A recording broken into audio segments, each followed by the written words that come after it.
평양발 긴급 보도입니다. 북한이 오늘 새벽 6차 핵실험에 성공했다고 발표했습니다.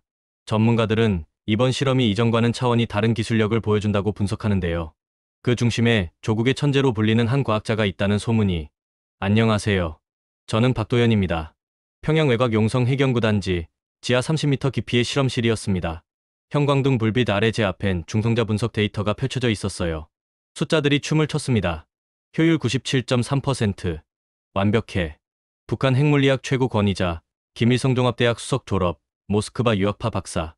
사람들은 저를 김정은의 뇌라고 불렀죠. 본격적인 이야기를 시작하기 전에 구독과 좋아요 한 번씩 부탁드립니다. 이 영상을 어디서 보고 계신지 댓글로 남겨주세요. 실험실 문이 열렸습니다. 당간부 리성철이 들어왔어요. 박동무, 이 원장 동지께서도 대만족하셨소. 이번 실험은 미제를 무릎 꿇릴 역사적 성과요. 저는 고개를 숙였습니다. 영광입니다, 동무. 하지만 제 가슴 속엔 다른 감정이 끓고 있었어요. 리성철이 나가고 저는 혼자 남았습니다. 벽에 걸린 거울에 비친 제 얼굴을 봤죠. 눈 밑엔 다크서클, 이마엔 주름. 20년간 이 지하에서 보낸 시간이 새겨져 있었습니다. 나는 무엇을 만들고 있는 걸까? 손이 떨렸어요. 그날 오후 실습생 교육이 있었습니다. 22살 김영철, 재능 있는 청년이었어요. 평양과학기술대학 수재 출신이었습니다. 교수 동무님, 이 반응로 설계도 좀 봐주십시오. 저는 설계도를 펼쳤습니다. 정교했어요. 하지만 한 군데 치명적 실수가 있었죠. 영철 동무, 여기 차 폐막 두께가 부족하오. 다시 계산해야 하오. 아, 죄송합니다. 하지만 너무 늦었습니다. 그 순간 경보음이 울렸어요. 3호 실험실에서 방사능 누출 사고가 발생한 거였습니다. 영철이 설계한 프로토타입에서였어요. 대피하시오. 사람들이 뛰기 시작했습니다. 저는 영철을 찾았어요. 그는 실험실 안에 쓰러져 있었습니다. 방호복을 입고 달려 들어갔습니다. 영철 동무. 청년의 얼굴이 창백했어요. 입에서 피가 흘러나오고 있었습니다. 급성 피폭이었죠. 교수님. 제가 실수했습니다. 말하지 마시오. 지금 후송하겠소. 하지만 저는 알았어요. 그는 살 수 없다는 것을. 의료진이 달려왔지만 영철은 제품에서 숨을 거뒀습니다. 22살, 미래가 창창했던 청년이었어요. 저는 영철의 차갑게 식어가는 손을 잡았습니다. 눈물이 났어요. 내가 이 아이를 죽인 거야. 그날 밤 집으로 돌아왔습니다. 아내 리선아가 저녁을 차려놓고 기다리고 있었어요. 하지만 저는 식탁에 앉을 수 없었습니다. 여보, 무슨 일 있었어요? 선아, 오늘 실습생 한 명이 죽었소. 아내의 얼굴이 굳었어요. 또요? 작년에도 2명이. 나는 과학자가 아니오. 제 목소리가 떨렸습니다. 나는 살인 도구의 제작자요. 내가 만든 것들은 사람을 살리는 게 아니라 죽이는 거요. 아내가 제 손을 잡았어요. 여보, 조용히 해요. 누가 들으면. 하지만 저는 멈출 수 없었습니다. 내 연구는 원자로 효율 개선이 아니오. 핵무기 고도화요. 더 강력한 폭탄, 더 많은 사람을 죽일 수 있는 무기. 여보. 아내가 제 입을 막았어요. 창문 너머로 인민반장 집에 불이 켜져 있었습니다. 우리는 숨을 죽였어요. 북한에선 벽에도 귀가 있었습니다. 그날 밤 저는 잠들 수 없었어요. 영철의 얼굴이 계속 떠올랐습니다. 22살. 제 아들과 같은 나이였죠. 새벽 3시 저는 책상으로 갔습니다. 서랍 깊숙이 숨겨둔 노트를 꺼냈어요.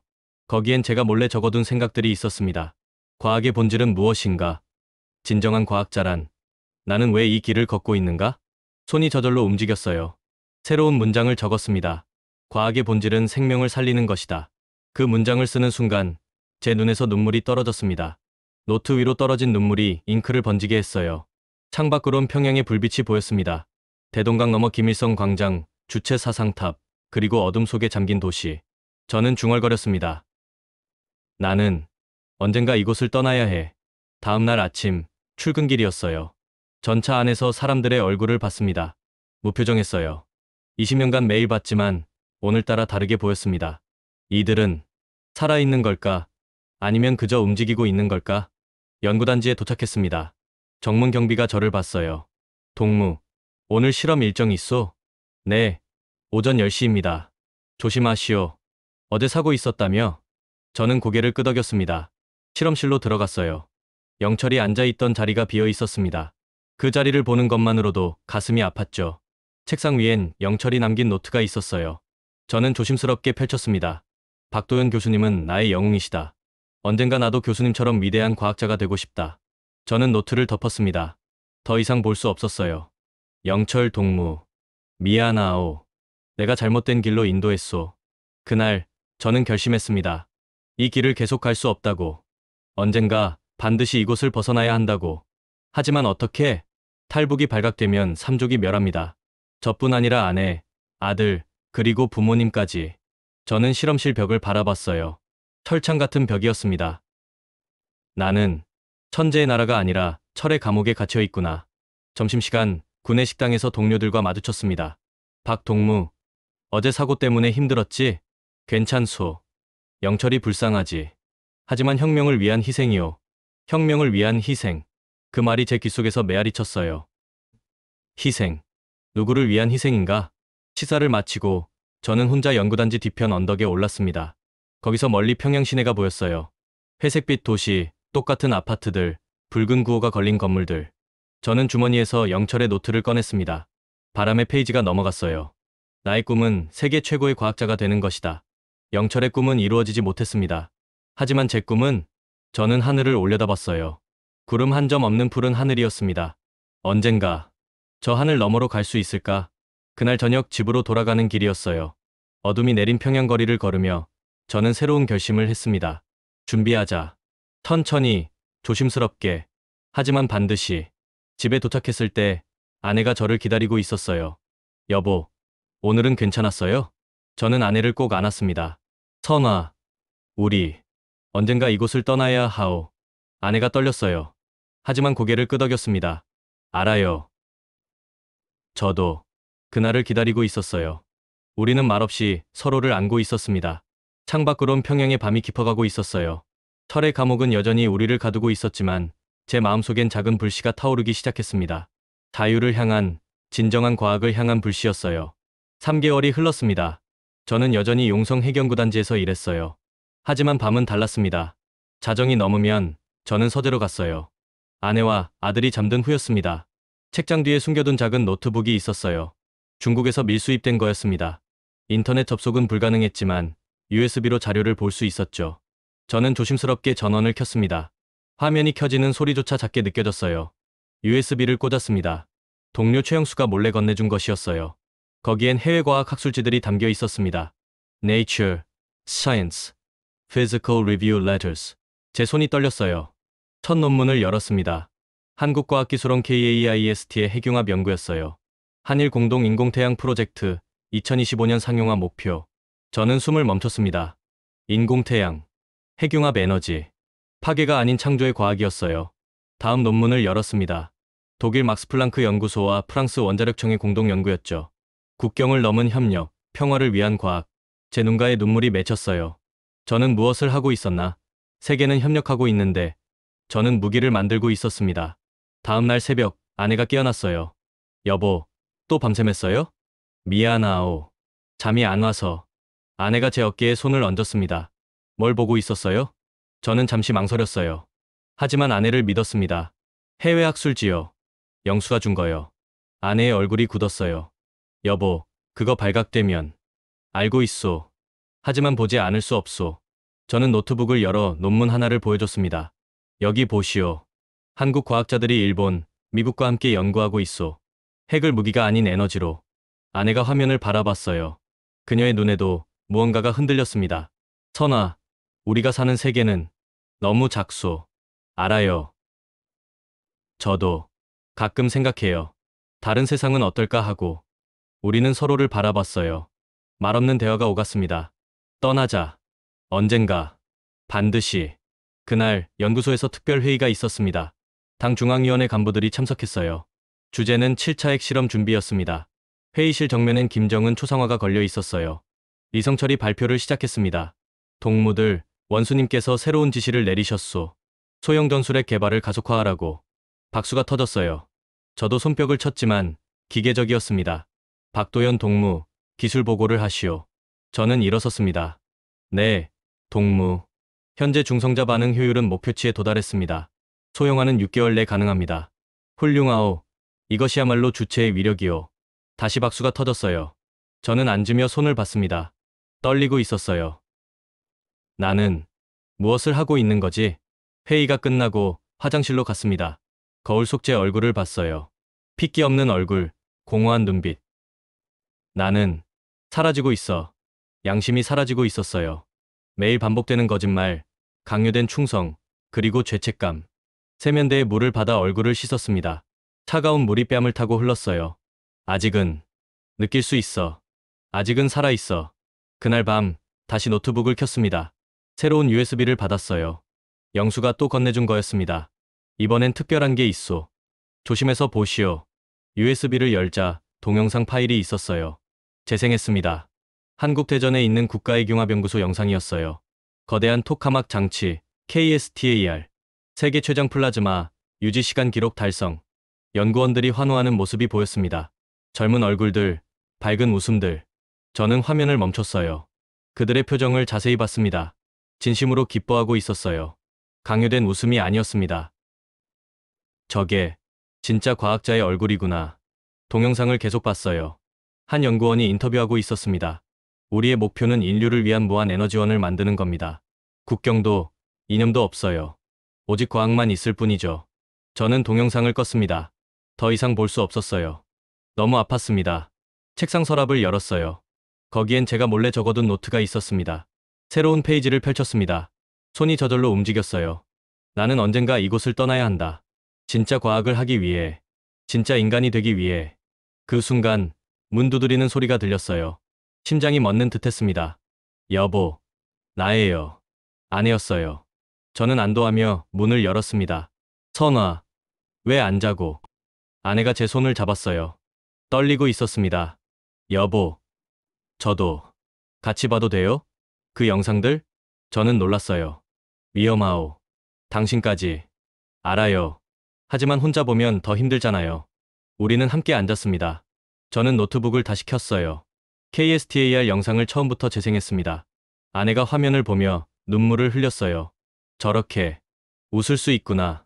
과학자들이. 그래요. 저렇게 자유로울 수 있소.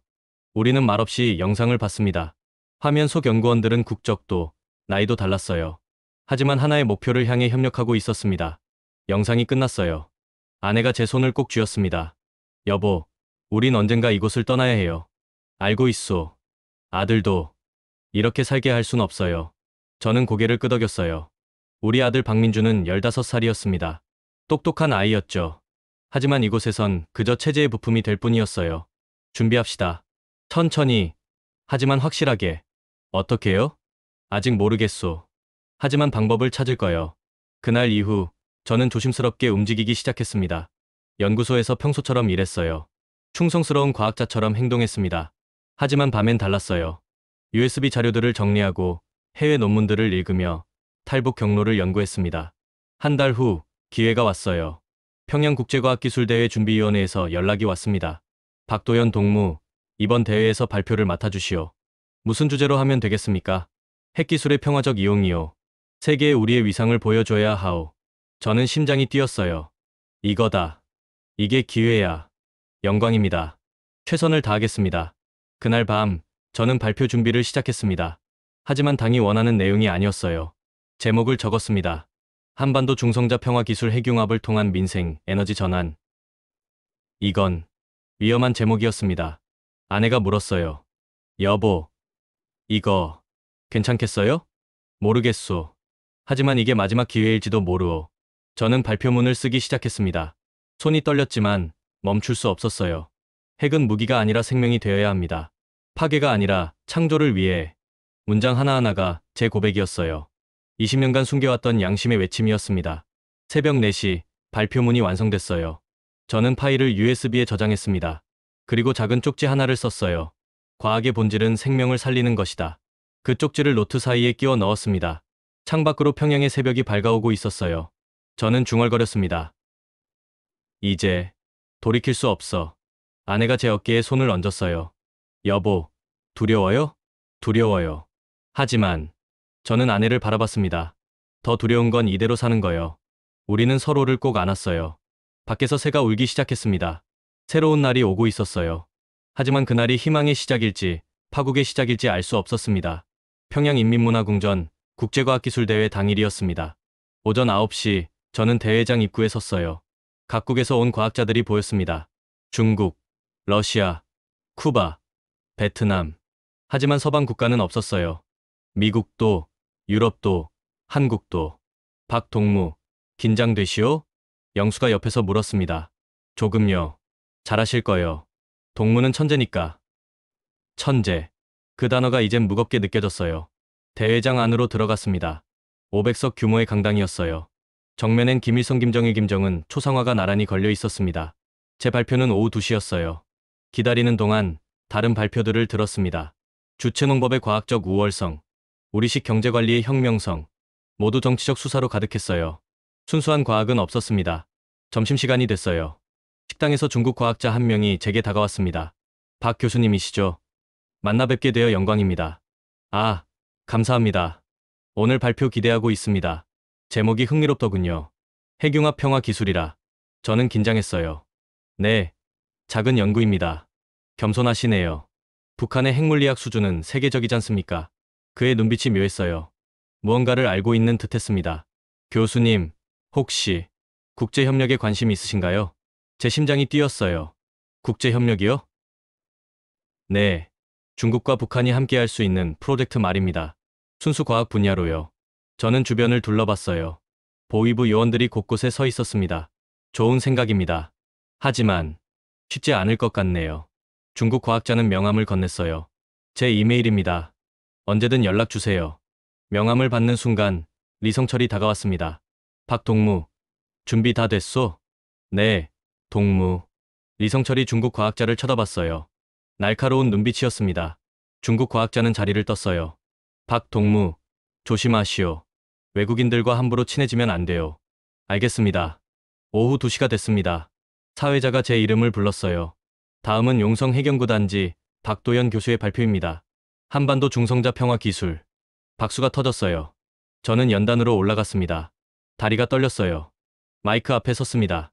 500명의 시선이 저를 향했어요. 동무들, 그리고 귀빈 여러분. 제 목소리가 강당에 울렸습니다.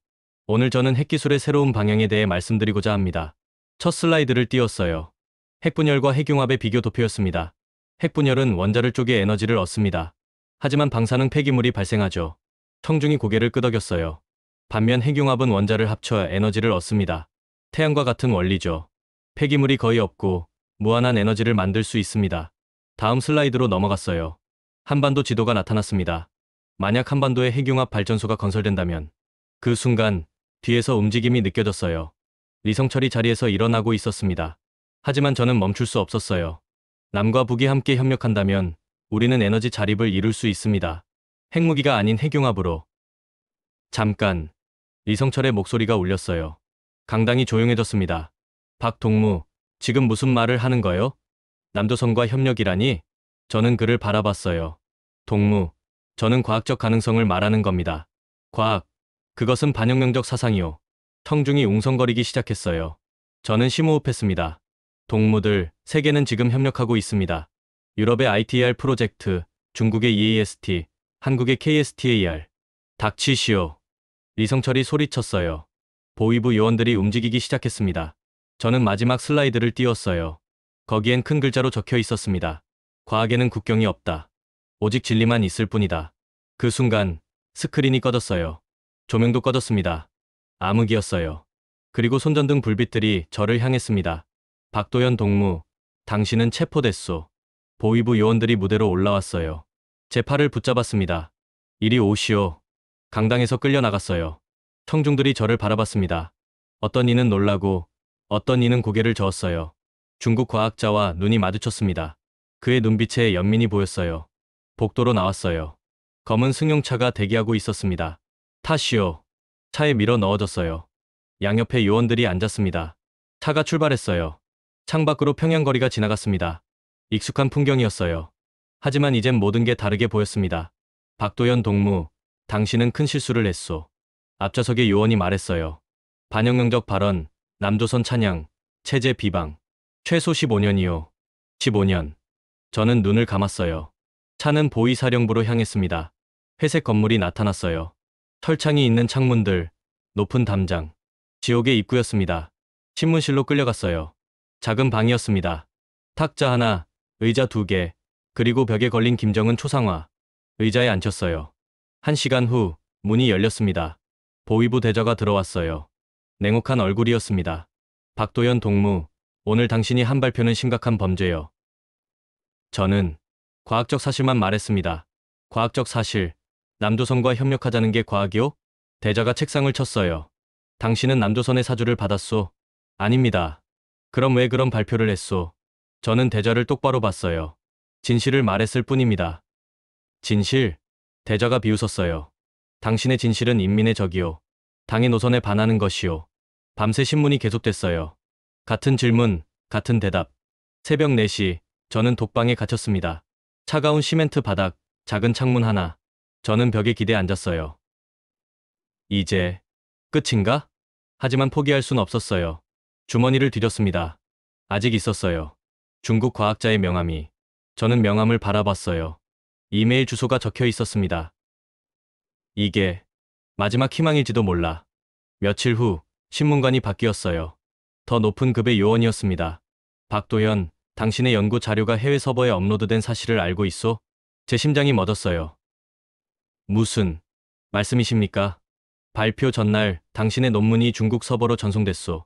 누가 했소? 영수. 그가 해준 거였어요. 제가 부탁하지도 않았는데. 모르겠습니다. 거짓말 마시오. 당신의 공모자를 대시오.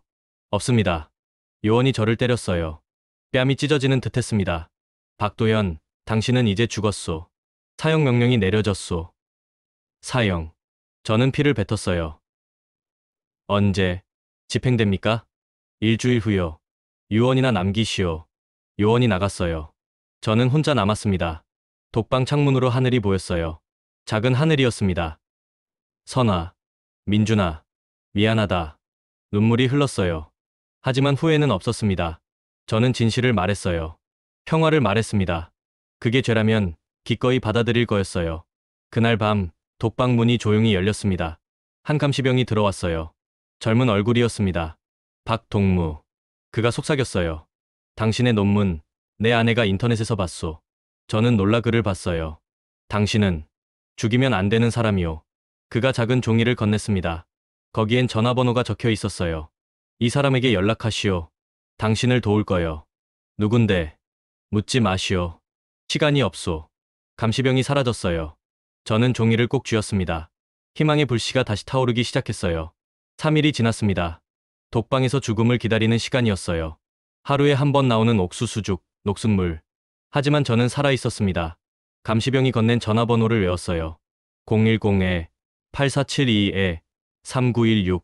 되뇌고 또 되뇌었습니다. 종이는 찢어 삼켰어요. 넷째 날 밤, 그 감시병이 다시 나타났습니다. 박동무, 일어나시오. 저는 벌떡 일어났어요. 조용히 따라오시오. 시간이 없소. 복도로 나왔습니다. 다른 감시병들이 보이지 않았어요. 어떻게? 묻지 마시오. 뒷문으로 가시오. 그가 제복을 하나 건넸습니다. 입으시오. 빨리. 저는 떨리는 손으로 제복을 입었어요. 인민보안성 제복이었습니다. 뒷문으로 나왔어요. 차가운 밤 공기가 폐를 찔렀습니다. 자유의 공기였어요. 저기 검은 차 보이시오. 뛰시오. 저는 뛰었습니다. 심장이 터질 것 같았어요. 다리가 후들거렸지만 멈출 수 없었습니다. 차에 도착했어요. 문을 열었습니다. 운전석에 한 남자가 앉아 있었어요. 40대 중반, 날카로운 눈빛. 박도연이요? 네. 리창이요. 타시오. 빨리. 차에 올라타자마자 차가 출발했어요. 뒤를 돌아봤습니다. 보위사령부 건물이 멀어지고 있었어요. 이게 꿈인가요? 꿈이 아니요. 하지만 아직 끝난 게 아니요. 리창이 엑셀을 밟았어요. 차는 평양 외곽으로 향했습니다. 어디로 가는 겁니까? 압록강이요. 거기서 배를 타고 중국으로 넘어가야 하오. 중국. 네. 거기서 한국까지 가는 루트가 있소. 하지만 쉽지 않을 거요. 차창 밖으로 평양 야경이 보였어요. 대동강, 주체 사상탑, 류경호텔. 제가 45년간 살았던 도시였습니다. 이제 영영 돌아올 수 없을 거였어요. 가족은 걱정 마시오. 따로 빼낼 거요. 하지만 당신이 먼저 안전해야 하오. 눈물이 났어요. 선아, 민준.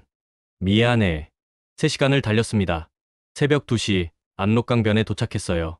어둠 속에서 강물 소리만 들렸습니다. 여기서 내리시오. 차에서 내렸어요. 습기 찬 공기가 피부를 적셨습니다. 저기 보이시오? 작은 배가 있소.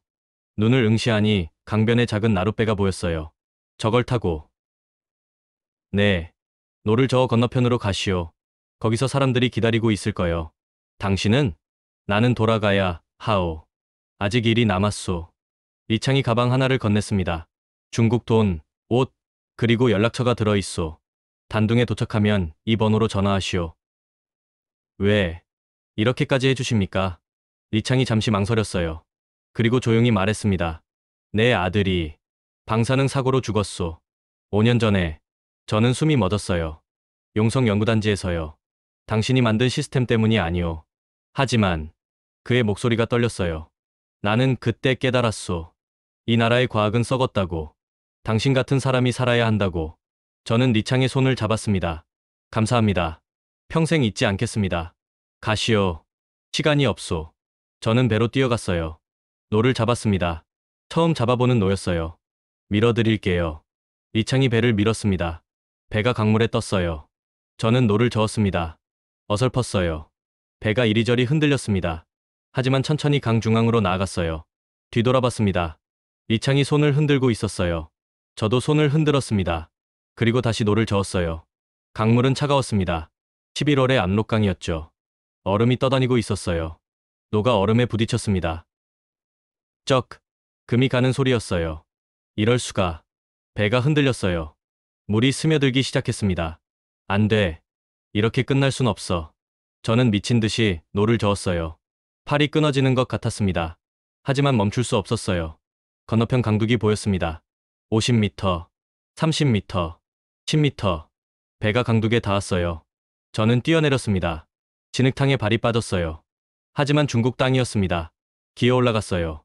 손톱에 흙이 들어갔지만 개의치 않았습니다. 강둑에 올라섰습니다. 그 순간 손전등 불빛이 저를 비췄어요. 박도연이요? 중국어였습니다. 네. 네. 빨리 오시오. 북한 경비대가 곧 올 거요.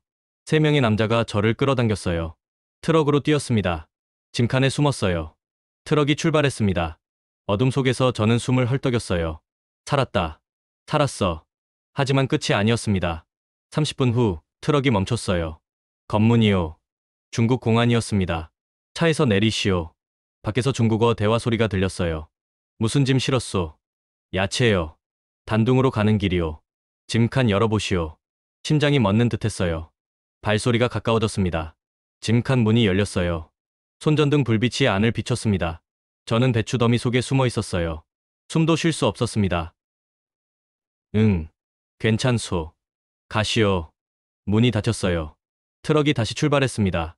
저는 안도의 한숨을 쉬었어요. 2시간을 더 달렸습니다. 새벽 5시 단둥 외곽에 도착했어요. 여기서 내리시오. 짐칸에서 내렸습니다. 작은 여관 앞이었어요. 2층 203호로 가시오. 거기서 대기하시오. 감사합니다. 여관으로 들어갔어요. 낡은 건물이었습니다. 계단을 올라 203호 문을 두드렸습니다. 문이 열렸어요. 50대 여자가 나타났습니다. 조선족이었어요. 박도연 선생님이시죠? 들어오세요. 방은 좁았어요. 침대 하나, 탁자 하나. 씻으시고 옷 갈아입으세요. 밥도 준비했어요. 저는 욕실로 갔습니다. 거울을 봤어요. 귀신 같은 얼굴이었습니다. 수염이 덥수룩하고 눈은 충혈되고. 이게 나인가? 물을 틀었어요. 따뜻한 물이 나왔습니다. 5일 만에 처음 느끼는 따뜻함이었어요. 눈물이 났습니다. 샤워를 하며 울었어요. 소리 없이, 하지만 격렬하게. 20분 후 밖으로 나왔습니다. 여자가 밥상을 차려놓았어요. 밥, 김치, 된장찌개. 드세요. 많이 드세요. 저는 숟가락을 들었어요. 밥 한 술을 입에 넣었습니다. 그 순간 눈물이 또 쏟아졌어요. 왜 우세요? 이게 진짜 밥맛이네요. 5일간 먹었던 옥수수죽과는 달랐어요. 이건 사람이 먹는 음식이었습니다. 한 그릇을 다 먹었어요. 더 드실래요? 아니요, 괜찮습니다. 감사합니다. 여자가 봉투 하나를 건넸어요. 여기 위조 신분증이 있어요. 이름은 리철수. 중국 조선족이에요.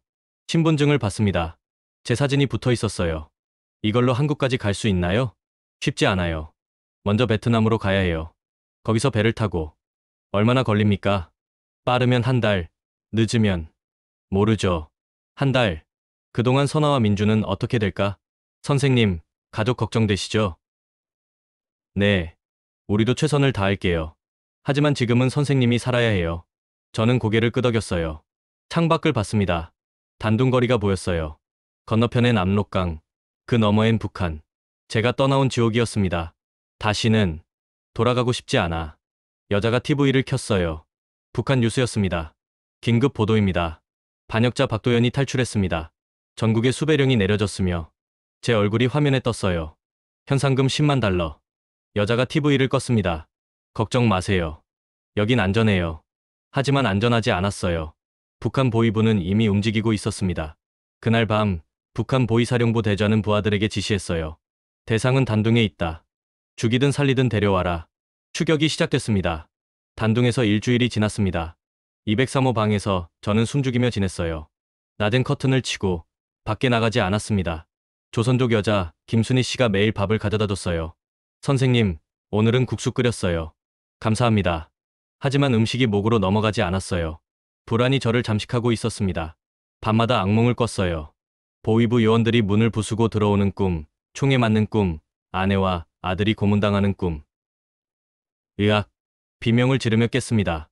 식은땀이 온몸을 적시고 있었어요. 8일째 되는 날, 김순희가 급하게 들어왔습니다. 선생님, 큰일 났어요. 무슨 일입니까? 북한 사람들이 이 동네를 뒤지고 있어요. 보위부 요원들이에요. 제 심장이 얼어붙었어요. 벌써? 지금 당장 떠나야 해요. 이창 브로커가 차를 준비했어요. 저는 가방을 챙겼습니다. 옷 몇 벌, 노트, 그리고 제 연구 자료가 담긴 USB. 빨리요. 뒷문으로 나왔어요. 골목길에 낡은 밴이 대기하고 있었습니다. 타세요. 운전석엔 30대 남자가 앉아 있었어요. 이창이요. 서두르시오. 차에 올라타자마자 차가 출발했습니다. 골목을 빠져나가는 순간 뒤에서 검은 세단 2대가 나타났어요. 저들이요. 이창이 엑셀을 밟았습니다. 차는 단둥거리를 질주했어요. 신호를 무시하고 차선을 바꾸며 잡아라. 뒷차가 바짝 따라붙었습니다. 이창이 급커브를 돌았어요. 타이어가 끼익 소리를 냈습니다. 선생님, 바닥에 엎드려요. 저는 바닥에 몸을 숨겼어요. 총소리가 들렸습니다. 탕, 탕. 뒷유리가 깨졌어요. 유리 파편이 쏟아졌습니다. 이런. 이창이 또 급회전했어요. 좁은 골목으로 들어갔습니다. 벽과 차체가 긁히는 소리가 났어요. 하지만 뒷차는 따라오지 못했습니다. 너무 좁았거든요. 후. 이창이 한숨을 쉬었어요. 일단 따돌렸소. 하지만 오래 못 갈 거요. 30분을 달렸습니다. 단둥 외곽 폐공장지대에 도착했어요. 여기서 차를 바꿔야 하오. 다른 차가 대기하고 있었습니다. 트럭이었어요. 짐칸에 타시오. 짐칸은 어두웠어요. 좁고 답답했습니다. 하지만 살기 위해선 참아야 했어요. 트럭이 출발했습니다. 어디로 가는지 알 수 없었어요. 그저 엔진 소리만 들렸습니다. 몇 시간이 지났을까? 트럭이 멈췄어요. 짐칸 문이 열렸습니다. 내리시오. 밖은 산속이었어요. 풀로 둘러싸인 오두막이 보였습니다. 여기서 이틀 숨어야 하오. 길이 막혔소. 무슨 일입니까? 북한이 중국 공안에 압력을 넣었소. 국경지대 검문이 강화됐소. 오두막 안으로 들어갔어요. 낡은 침대, 녹슨 난로, 먼지 쌓인 탁자. 음식은 하루에 한 번 갖다 드릴 거요. 절대 밖에 나가지 마시오. 이창이 떠났습니다. 저는 혼자 남았어요. 침대에 앉았습니다. 스프링이 삐걱거렸어요. 창밖으로 숲이 보였습니다. 나무들이 바람에 흔들리고 있었어요. 나는 유령이 됐구나. 주머니에서 노트를 꺼냈어요. 펜을 잡고 적기 시작했습니다. 나는 박도현. 북한 핵물리학자. 지금 도망치고 있다. 살기 위해, 진실을 말하기 위해. 손이 떨렸어요. 선아, 민준. 미안해. 아빠는 겁쟁이야. 너희를 두고 먼저 도망쳤어. 눈물이 노트에 떨어졌습니다. 그날 밤, 잠들 수 없었어요. 난로에 불을 피웠습니다. 불꽃이 어둠을 밝혔어요. 불을 바라보며 생각했습니다. 나는 왜 과학자가 됐을까? 어릴 적 꿈이 떠올랐어요. 아빠, 나 과학자 될 거야. 왜? 사람들을 도와주고 싶어. 순수했던 시절이었습니다. 하지만 현실은 달랐어요. 저는 사람을 죽이는 무기를 만들었습니다. 나는 길을 잃었어. 다음 날 저녁 리창이 왔어요. 선생님, 나쁜 소식이요. 뭡니까? 북한 보위부 대자가 직접 왔소.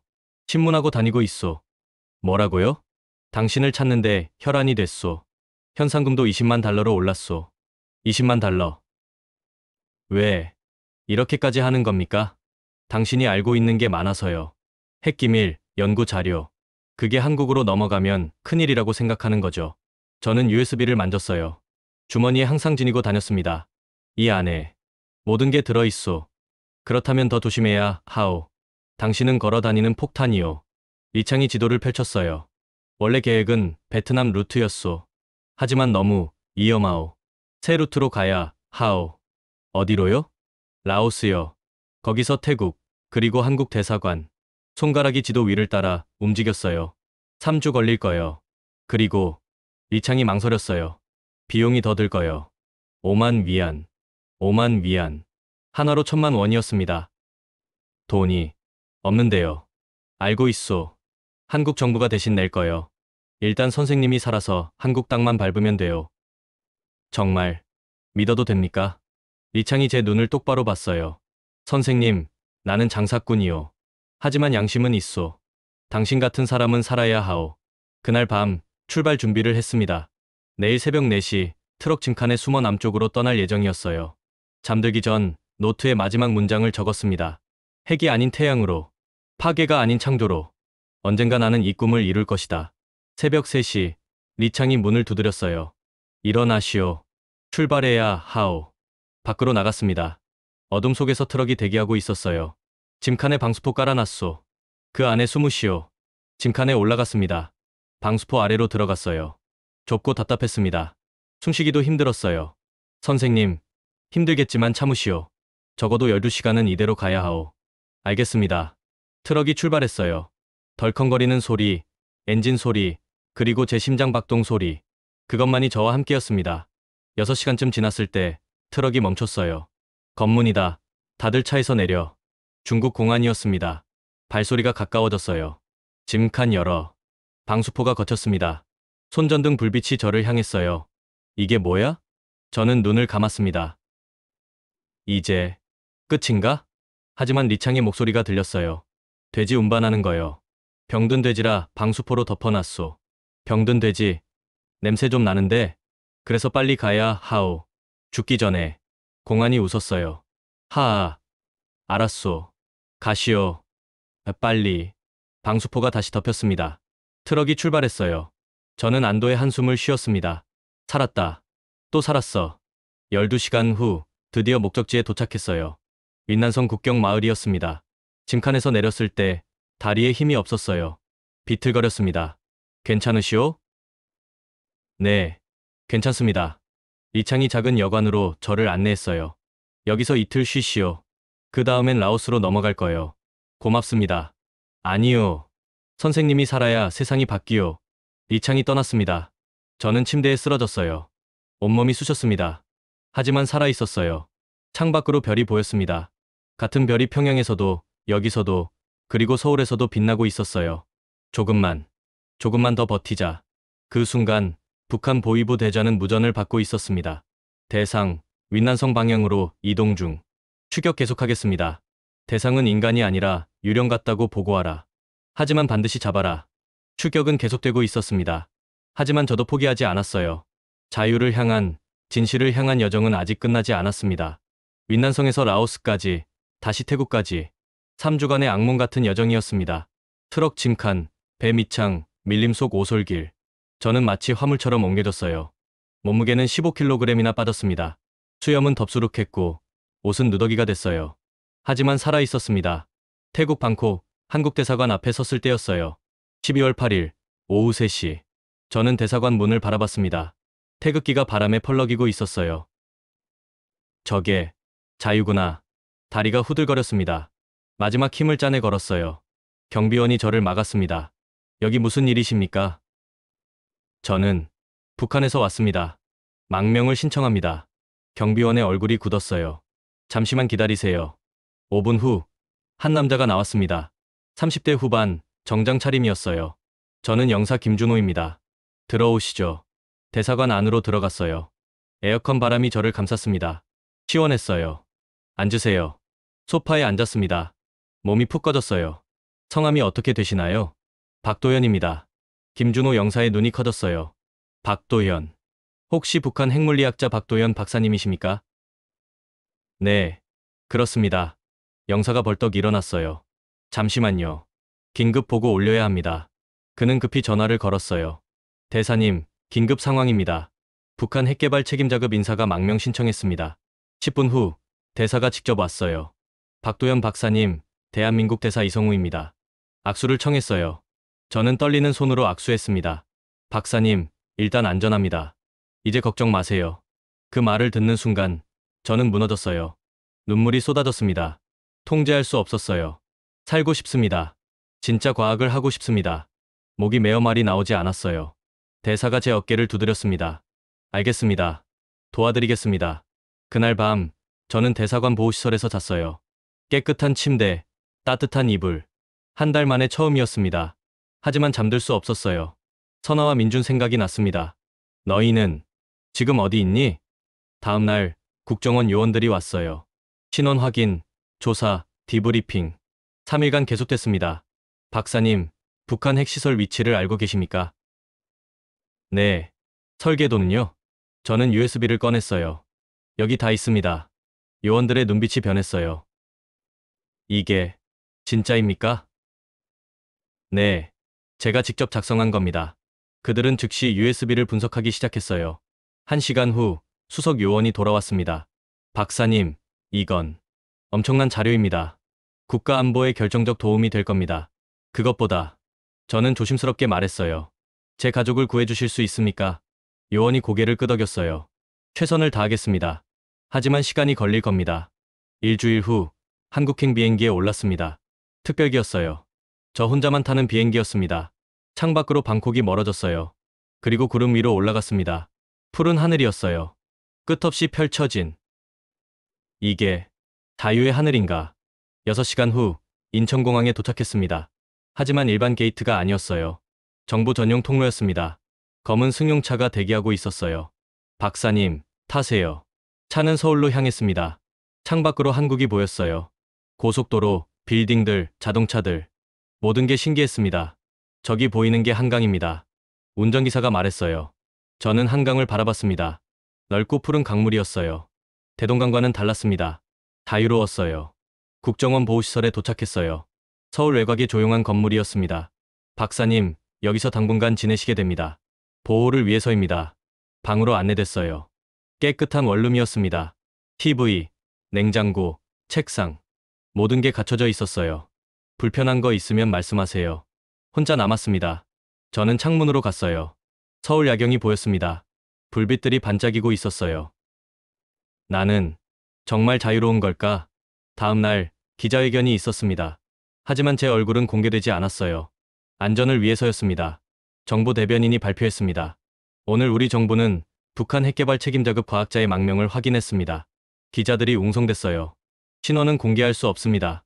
하지만 이분은 북한 핵 프로그램의 핵심 인물이었으며 귀중한 정보를 제공해 주셨습니다. 뉴스는 전 세계로 퍼졌어요. CNN, BBC, 로이터 모두가 보도했습니다. North Korean Nuclear Scientist Defects to South Korea. 저는 TV로 뉴스를 봤습니다. 제 이야기가 세계 뉴스였어요. 신기하다. 내가 이렇게 유명해지다니. 하지만 기쁘지 않았습니다. 선아와 민준이 보고 싶었어요. 그날 밤 국정원 담당자가 찾아왔습니다. 박사님, 좋은 소식입니다. 가족입니까? 네. 부인과 아드님의 위치를 파악했습니다. 제 심장이 뛰었어요. 어디 있습니까? 평양 교화소입니다. 하지만 생명에는 지장 없습니다. 교화소. 아내와 아들이 감옥에 갇혀 있다는 거였어요. 구출. 가능합니까? 쉽지 않습니다. 하지만 방법을 찾고 있습니다. 저는 고개를 숙였어요. 제 잘못입니다. 제가 혼자 도망쳐서. 아닙니다, 박사님. 당신이 살아야 그들도 살 수 있습니다. 2주 후 제안이 들어왔습니다. 박사님, 한국과학기술원에서 연구직을 제안했습니다. 연구요? 네. 핵융합 에너지 개발 프로젝트입니다. 인공태양이라고 불리는 인공태양. 제가 꿈꿔왔던 연구였어요. 하고 싶습니다. 좋습니다. 신원은 비밀로 유지하겠습니다. 가명으로 일하시게 됩니다. 다음 날 대전 한국과학기술원을 방문했어요. 국가해경화연구소 건물 앞에 섰습니다. 여기가 제가 일할 곳입니까? 네. 들어가시죠. 연구소 안은 경이로웠어요. 거대한 토카막 장치, KSTAR가 눈앞에 있었습니다. 아, 와. 저는 넋을 잃고 바라봤어요. 아름답다. 연구원들이 저를 환영했습니다. 김철수 박사님, 환영합니다. 김철수. 제 가명이었어요. 잘 부탁드립니다. 그들은 몰랐어요. 제가 북한에서 온 탈북자라는 것을. 하지만 중요하지 않았습니다. 여기선 오직 과학만이 중요했으니까요. 첫 회의에 참석했어요. 우리의 목표는 2030년까지 핵융합 상용화입니다. 젊은 연구원이 발표했어요. 플라즈마 온도 1억 도, 유지시간 300초. 저는 귀를 기울였습니다. 질문 있으십니까? 저는 손을 들었어요. 중성자 차폐는 어떻게 하실 계획입니까? 좋은 질문입니다. 현재 리튬 블랭킷을 연구 중입니다. 저는 고개를 끄덕였어요. 여기선 사람을 죽이는 게 아니라 살리는 거구나. 회의 후 한 연구원이 다가왔어요. 김 박사님, 질문이 아주 예리하시던데요. 어디서 연구하셨어요? 러시아입니다. 아, 그러시군요. 잘 부탁드립니다. 그날 저녁 숙소로 돌아왔어요. 책상에 앉아 노트를 펼쳤습니다. 오늘 나는 진짜 과학자가 됐다. 손이 저절로 움직였어요. 북한에서 나는 파괴를 만들었다. 하지만 대한민국에서 나는 창조를 배웠다. 창밖으로 대전 야경이 보였어요. 별들이 빛나고 있었습니다. 선화, 민준. 조금만 기다려. 아빠가 반드시 너희를 구할게. 눈물이 흘렀어요. 하지만 이번엔 희망의 눈물이었습니다. 저는 자유의 땅에 서 있었어요. 그리고 새로운 시작을 준비하고 있었습니다. 3년이 흘렀습니다. 2028년 봄, 대전 국가해경화연구소였어요. 저는 더 이상 김철수가 아니었습니다. 1년 전 정부가 제 신원을 공개했거든요. 북한 핵물리학자 박도현, 대한민국에서 인공태양 연구 중. 언론이 들끓었어요. 하지만 저는 담담했습니다. 이제 숨을 필요가 없었으니까요. 연구실에서 데이터를 분석하고 있었어요. 박 박사님. 젊은 연구원 최민재가 뛰어왔습니다. 플라즈마 유지 시간 400초 돌파했습니다. 정말입니까? 저는 모니터를 확인했어요. 그래프가 올라가고 있었습니다. 1억 도의 초고온 플라즈마가 400초 동안 안정적으로 유지되고 있었어요. 성공이다. 연구원들이 환호했습니다. 해냈어요. 드디어. 저는 그들의 얼굴을 봤어요. 진심으로 기뻐하는 표정이었습니다. 이게 진짜 과학자의 모습이구나. 그날 저녁 축하 회식이 있었어요. 삼겹살집에서 연구원들과 함께 앉았습니다. 박 박사님, 건배. 건배. 소주잔을 부딪혔어요. 저는 소주를 한 모금 마셨습니다. 독하네요. 하하. 박사님 아직도 소주 적응 안 되세요? 네. 북한엔 이런 술이 없었거든요. 분위기가 잠시 조용해졌어요. 최민재가 조심스럽게 물었습니다. 박사님, 북한에선 어떤 연구를 하셨어요? 저는 잠시 침묵했습니다. 죽이는 연구였어요. 핵무기 고도화, 소형화, 사람을 더 많이 죽이는 방법을 연구했죠. 술자리가 무거워졌어요. 저는 계속 말했습니다. 하지만 여기선 다릅니다. 우리는 살리는 연구를 해요. 무한한 에너지로 사람들에게 빛을 주는. 최민재가 고개를 끄덕였어요. 그래서 박사님이 여기 오신 거죠? 네. 진짜 과학을 하고 싶었어요. 한 선배 연구원이 물었습니다.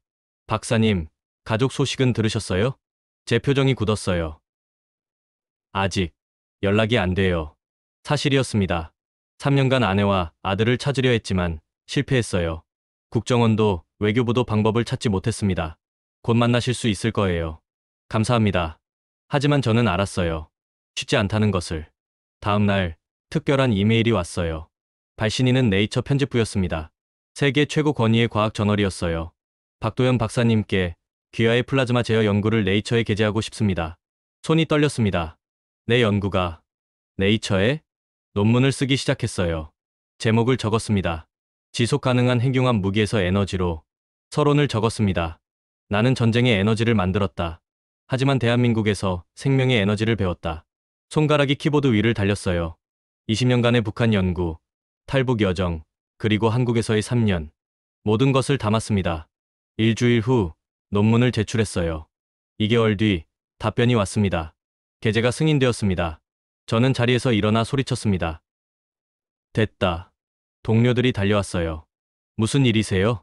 네이처에 논문이 실립니다. 연구실이 들썩였어요. 대박. 축하드립니다. 그날 밤 혼자 연구소 옥상에 올라갔어요. 대전 야경이 펼쳐져 있었습니다. 불빛들이 반짝이고 있었어요. 저는 하늘을 올려다봤습니다. 선화, 민준. 아빠가 해냈어. 세계가 인정하는 과학자가 됐어. 눈물이 흘렀어요. 논문이 출판된 날 세계 언론이 들썩였습니다. 북한 핵과학자, 평화에너지 연구로 세계 주목. 영국 방송, 폭탄에서 별로 한 북한 과학자의 구원. 미국 방송 망명과학자, 한국 핵융합 돌파구, 이끌어. 저는 인터뷰 요청을 받았어요. 영국 방송과 화상 인터뷰를 했습니다. 박 박사님, 왜 망명하셨나요? 진실 때문입니다. 무기가 아닌 진짜 과학을 하고 싶었어요. 지금 꿈은 무엇입니까? 저는 잠시 생각했습니다. 세상을 밝히고 싶습니다. 폭탄이 아니라 인공태양으로요. 인터뷰 영상은 순식간에 퍼졌어요. 인터넷 조회수 500만 회, 댓글 수천 개. 이 사람은 영웅이다. 과학에는 국경이 없다. 인류의 희망이다. 하지만 한 댓글이 제 눈을 사로잡았어요. 그의 가족이 무사하길 바란다. 가족. 저는 댓글창을 닫았습니다. 그해 가을, 국제핵융합 컨퍼런스가 서울에서 열렸어요. 전 세계 과학자들이 모였습니다. 저는 기조연설을 맡았어요.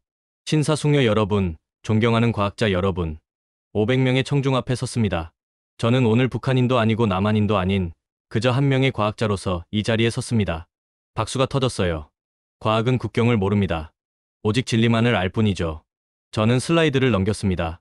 북한 핵시설 사진, 그리고 한국 K스타 사진을 나란히 놓았어요. 하나는 죽음을 만듭니다. 하나는 생명을 만들죠. 저는 생명을 선택했습니다. 청중이 일어서서 박수를 쳤어요. 기립박수였습니다. 발표가 끝나고 한 일본 과학자가 다가왔어요. 박 박사님, 당신의 이야기에 감동받았습니다. 감사합니다. 우리와 협력하시겠습니까? 한일 핵융합 공동 프로젝트요. 물론입니다. 과학은 협력이니까요. 그날 저녁 호텔방에서 노트를 펼쳤어요. 오늘 나는 세계와 협력하는 과학자가 됐다. 손이 저절로 움직였습니다. 북한에서 나는 혼자였다. 하지만 대한민국에서 나는 세계와 함께한다. 창밖으로 서울타워가 보였어요. 불빛이 반짝이고 있었습니다. 그때 전화가 울렸어요. 국정원 담당자였습니다. 박사님, 좋은 소식입니다. 제 심장이 뛰었어요. 가족입니까? 네. 중국 브로커를 통해 연락이 닿았습니다. 부인과 아드님이 살아계십니다. 저는 전화기를 떨어뜨릴 뻔했어요. 정말입니까? 네. 6개월 안에 구출할 수 있을 것 같습니다. 눈물이 쏟아졌어요. 감사합니다. 정말 감사합니다. 그날 밤 잠들 수 없었어요. 3년 만에 처음으로 희망을 느꼈습니다. 선화, 민준. 조금만 기다려. 아빠가 꼭 데려올게. 다음 날 연구소로 출근했어요. 동료들이 제 표정을 봤습니다. 박사님, 좋은 일 있으세요? 네. 아주 좋은 일이요. 뭔데요? 곧 알려드릴게요. 저는 실험실로 갔어요. K스타 앞에 섰습니다. 거대한 토카막이 빛나고 있었어요. 이게 내가 만들고 싶었던 거야. 인공태양. 파괴가 아닌 창조. 죽음이 아닌 생명. 저는 중얼거렸습니다. 나는 전쟁의 과학자에서 평화의 과학자가 됐어. 그리고 곧 가족과 함께할 거야. 그해 겨울 영국 네이처지는 저를 올해의 과학자로 선정했어요. 박도연 박사 평화를 선택한 과학자. 표지에 제 사진이 실렸습니다. K스타 앞에서 찍은 사진이었어요. 저는 잡지를 보며 미소 지었습니다. 여기까지 왔구나. 하지만 여정은 아직 끝나지 않았어요. 가장 중요한 일이 남아 있었습니다. 가족을 구하는 것. 그리고 세계에 증명하는 것. 과학은 국경을 넘고 이념을 넘어 인류를 하나로 만든다는 것을. 창밖으로 눈이 내리기 시작했어요. 하얀 눈송이들이 대전 하늘을 채우고 있었습니다. 저는 창가에 서서 중얼거렸어요. 선화, 민준. 곧 만나자. 이 자유의 땅에서. 3년 후 2031년 봄이었습니다. 서울과학기술원 대강당. 오전 10시였어요. 저는 무대 뒤에서 심호흡을 했습니다. 오늘은 특별한 날이었어요. 박사님, 준비되셨습니까? 진행 요원이 물었습니다. 네, 준비됐습니다. 커튼 너머로 청중석이 보였어요. 500석이 꽉 찼습니다. 과학자들, 정부 관계자들, 언론인들. 그리고 맨 앞줄에는 그들이 있었어요. 아내 리선화와 아들 박민준이었습니다. 6개월 전 마침내 구출에 성공했어요. 중국을 거쳐 태국, 그리고 한국으로. 제가 걸었던 그 길을 그들도 걸었습니다. 재회의 순간을 잊을 수 없어요. 인천공항 도착장에서 민준이 뛰어왔던 모습, 선화의 눈물. 아빠, 여보, 우리는 그렇게 껴안고 한참을 울었습니다. 여러분, 박도현 박사님을 모시겠습니다. 박수가 터졌어요. 저는 무대로 걸어 나갔습니다. 조명이 저를 비췄어요. 하지만 눈부시지 않았습니다. 따뜻했어요. 연단에 섰습니다. 마이크 앞에서 청중을 바라봤어요. 선아와 민준이 미소 짓고 있었습니다. 안녕하십니까. 박도현입니다. 목소리가 떨렸어요. 오늘 저는 여러분께 6년간의 여정을 나누고자 합니다. 첫 슬라이드를 띄웠습니다. 평양용성 해경구단지 사진이었어요. 이곳에서 저는 20년을 보냈습니다. 북한 최고의 핵물리학자로 김정은의 내로 불리며 청중이 조용해졌어요. 하지만 저는 행복하지 않았습니다. 다음 슬라이드였어요. 실험실에서 쓰러진 청년의 실루엣이었습니다. 어느 날, 제 제자가 방사능 사고로 죽었습니다. 22살이었어요. 제 목소리가 잠겼어요. 그때 저는 깨달았습니다. 나는 과학자가 아니라 살인 도구의 제작자라는 것을. 청중 사이에서 수근거림이 들렸어요. 그날 이후, 저는 결심했습니다. 이곳을 떠나야 한다고. 슬라이드를 넘겼습니다. 압록강 사진이었어요. 어둠 속에서 강물만 반짝이고 있었습니다. 탈출은 쉽지 않았습니다. 죽음의 강을 건너고 추격자들을 피하며 한 달간 도망쳤습니다. 선아가 손수건으로 눈물을 닦았어요. 하지만 저는 포기할 수 없었습니다. 진짜 과학을 하고 싶었으니까요. 다음 슬라이드였어요. K스타 사진이었습니다. 거대한 인공태양이 빛나고 있었어요. 그리고 대한민국에서 저는 이것을 만났습니다. 제 목소리에 힘이 들어갔어요. 인공태양, K스타. 이것은 폭탄이 아닙니다. 희망입니다. 박수가 터지기 시작했어요. 북한에서 저는 1킬로톤의 파괴력을 연구했습니다. 하지만 여기서는 1기가와트의 창조력을 연구합니다. 슬라이드를 넘겼습니다. 그래프가 나타났어요. 플라즈마, 온도, 유지시간, 효율. 3년간의 연구 끝에 우리는 돌파구를 찾았습니다. 1억 5천만 도, 600초 유지. 청중이 숨을 죽였어요. 이제 상용화까지 5년밖에 남지 않았습니다. 기립박수가 터졌습니다. 저는 잠시 기다렸어요. 박수가 잦아들자 마지막 슬라이드를 띄웠습니다. 거기엔 세 사람의 사진이 있었어요. 저, 선아, 그리고 민준이었습니다. 하지만 가장 중요한 건 이겁니다. 제 목소리가 떨렸어요. 과학은 숫자가 아닙니다. 과학은 사람입니다. 민준이 고개를 끄덕이고 있었어요. 제가 북한을 떠난 건 연구 때문만이 아닙니다. 가족 때문이었어요. 그들에게 자유를 주고 싶었습니다. 선아가 손을 입에 갖다 댔어요. 눈물이 흐르고 있었습니다. 6개월 전 기적이 일어났습니다. 제 아내와 아들이 이곳에 왔습니다.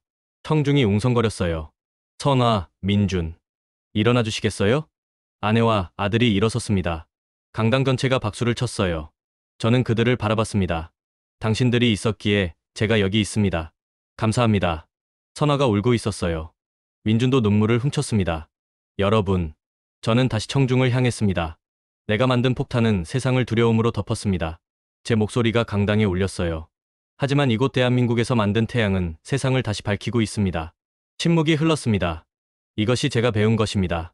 과학의 진정한 의미를. 마지막 문장을 말했어요. 과학은 파괴가 아니라 창조입니다. 죽음이 아니라 생명입니다. 그리고 무엇보다 사랑입니다. 기립박수가 터졌습니다. 500명 전체가 일어나 박수를 쳤어요. 저는 고개를 숙여 인사했습니다. 무대를 내려왔어요. 선아와 민준이 달려와 저를 안았습니다. 아빠, 멋있었어. 여보, 정말 자랑스러워요. 우리는 그렇게 껴안고 있었어요. 발표가 끝나고 기자회견이 이어졌습니다. 박사님, 북한에 하고 싶은 말이 있습니까? 저는 잠시 생각했어요. 과학자들에게 말하고 싶습니다. 아직 늦지 않았다고. 선택할 수 있다고. 어떤 선택 말입니까? 파괴와 창조 사이의 선택이요. 저는 창조를 선택했습니다. 또 다른 기자가 물었어요. 앞으로의 계획은 무엇입니까? 계속 연구할 겁니다. 2035년까지 상용 핵융합로를 완성하는 게 목표예요. 그 다음엔요? 저는 미소 지었습니다. 그 다음엔 세계와 나누고 싶습니다.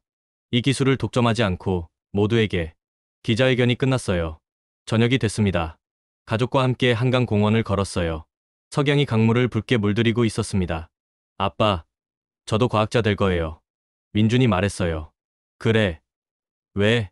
아빠처럼 세상을 밝히고 싶어요. 저는 아들의 머리를 쓰다듬었습니다. 민준아, 과학자가 되려면 중요한 게 있어. 뭔데요? 양심이야. 지식보다 더 중요한 게 양심이란다. 민준이 고개를 끄덕였어요. 선아가 제 손을 잡았습니다. 여보, 행복해요? 네. 이제야 진짜 살아있는 것 같아요. 우리는 한강을 바라봤어요. 다리 위로 불빛들이 반짝이고 있었습니다. 자유의 불빛이었어요. 저기 봐요. 민준이 하늘을 가리켰습니다. 별들이 떠오르고 있었어요. 와, 별이다. 북한에서도 봤던 별들이구나. 맞아요. 아빠. 하지만 여기서 보는 게 더 밝아요. 저는 웃었습니다. 그래, 자유의 하늘 아래서 보는 별은 더 밝지. 그날 밤, 집으로 돌아왔어요. 서울 외곽의 작은 아파트였습니다. 하지만 우리에겐 궁전이었어요. 거실에 앉아 뉴스를 봤습니다. 박도연 박사의 발표가 전 세계 화제입니다. 외신들은 일제히 화면에 제 발표 장면이 나왔어요. 이 사람이야말로 진정한 용기의 상징입니다. 뉴스를 껐습니다. 책상으로 갔어요. 노트를 펼쳤습니다. 마지막 페이지에 적었습니다. 2031년 봄, 나는 드디어 완전한 자유를 얻었다. 가족과 함께, 진실과 함께, 빛과 함께, 펜을 놓았어요. 창밖으로 서울 야경이 보였습니다. 수백만 개의 불빛들이 반짝이고 있었어요. 저는 중얼거렸습니다. 나는 어둠에서 왔지만 빛 속에서 살고 있다. 선화가 다가왔어요. 여보, 뭐해요? 그냥 생각 중이에요. 무슨 생각? 여기까지 오기까지 얼마나 많은 사람들이 도와줬는지. 맞아요. 리창, 김순희, 그리고 이름도 모르는 수많은 사람들. 저는 고개를 끄덕였어요. 언젠가 그들에게 보답하고 싶어요. 할 수 있을 거예요.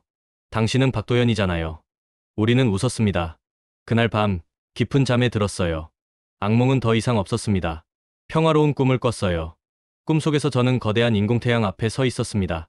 태양이 빛나고 있었어요. 따뜻하고 밝은 빛이었습니다. 그 빛이 전 세계로 퍼져나갔어요. 평양에도, 서울에도, 뉴욕에도, 런던에도 모든 곳을 밝히고 있었습니다. 꿈속에서 누군가 속삭였어요. 잘했다, 도연아. 넌 길을 찾았어. 누구의 목소리인지 알 수 없었어요. 하지만 따뜻했습니다. 다음 날 아침, 햇살에 눈을 뜨습니다. 새로운 하루였어요. 저는 일어나 창문을 열었습니다. 신선한 공기가 들어왔어요. 좋은 아침이야. 부엌에서 선아가 아침을 준비하고 있었습니다. 민주는 방에서 공부하고 있었어요. 평범한 아침이었습니다. 하지만 제게는 기적이었어요. 6년 전만 해도 상상할 수 없었던 풍경이었으니까요. 여보, 아침 먹어요. 네, 지금 갈게요. 식탁에 앉았습니다. 밥, 김치, 된장찌개, 소박한 식사였어요. 하지만 이보다 더 맛있는 음식은 없었습니다. 오늘 연구소 가세요? 네. 오후에 중요한 실험이 있어요. 잘 다녀오세요. 출근 준비를 했습니다. 현관문을 나서며 뒤돌아봤어요. 선아와 민준이 손을 흔들고 있었습니다. 다녀오겠습니다. 조심히 다녀와요. 문을 닫았습니다. 엘리베이터를 타고 내려갔어요. 로비를 지나 밖으로 나왔습니다. 햇살이 따사로웠어요. 저는 하늘을 올려다봤습니다. 좋은 날이다. 그리고 걷기 시작했어요. 연구소를 향해, 미래를 향해, 빛을 향해.